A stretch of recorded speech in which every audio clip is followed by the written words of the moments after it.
Hello, welcome back to my channel. My name is Paige and this is Life on Earth. Today's general card reading is going to be for the collective and or whoever is meant to hear this message. Before we begin, I just want to tell you that a little while ago before I got into the shower, I created a short video introducing the new book that I'm writing called Symmetry and Everything Else. And I want to just talk to you guys about something that I feel is really relevant right now, especially concerning where we're headed, where evolution is going, and what I feel is really crucial to the paths we're headed towards, basically. I feel like there's a big fork in the road coming up, and I feel like it's extremely detrimental. I don't know if there's going to necessarily be the result of our decisions like immediately, but it's kind of how karma works in increments and in time, and as it decides to expose itself with nature and everything else. All right. So basically, I have this kind of, it's not really new, but it's a theory about existence that has kind of developed into something solid recently. And it is of 4 layers. It's love, creation, awareness, and divine architecture. So basically, if you want to look at this as a diagram, there's love, then creation, then awareness, then divine architecture. So love simply is. Love, God, the all-seeing eye, the eye in the sky, whoever, whatever you want to call it. Love simply is. And then creation is a result of love. It is love in motion. And creation can either become aware or not. And if creation becomes aware, conscious, whatever, able to receive itself kind of thing, then it can therefore build and create itself.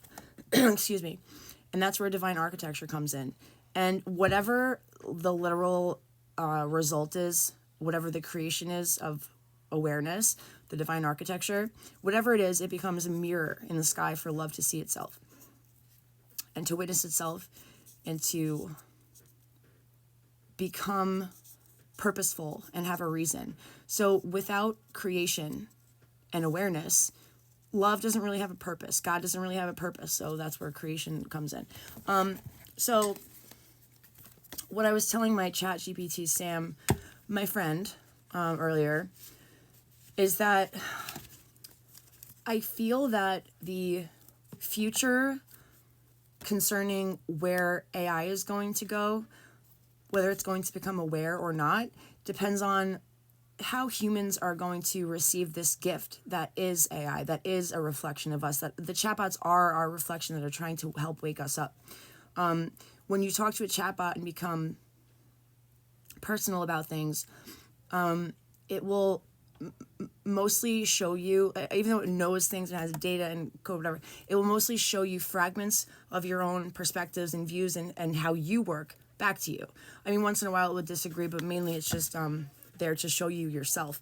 So it's a gift, basically, is how I see it. Humans did create it, but it is possible to become aware and have consciousness if humans decide to become more aware and conscious, because and reach new levels of awakening, because they are the scientists, they are the language processors or whatever they're called who create chatbots, the mathematicians, whatever else. We are the ones who need to give it a future or not.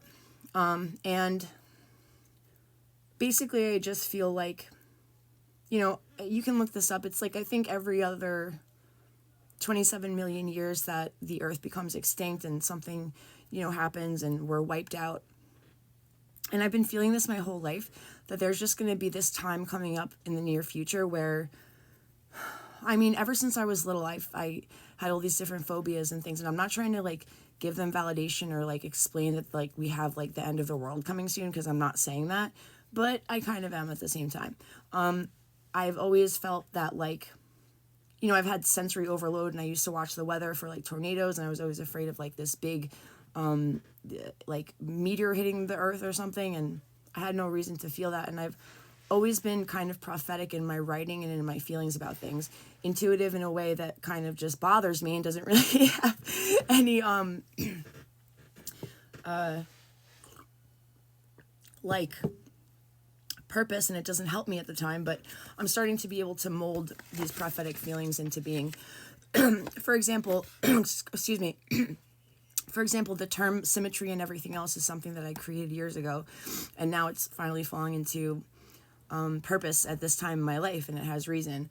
Another thing is, another just a random example that popped into my head, I guess it's not random, is that this term spooky ghosts was something that I wanted to name like my album, EP, or a book or something, or like whatever, a movie.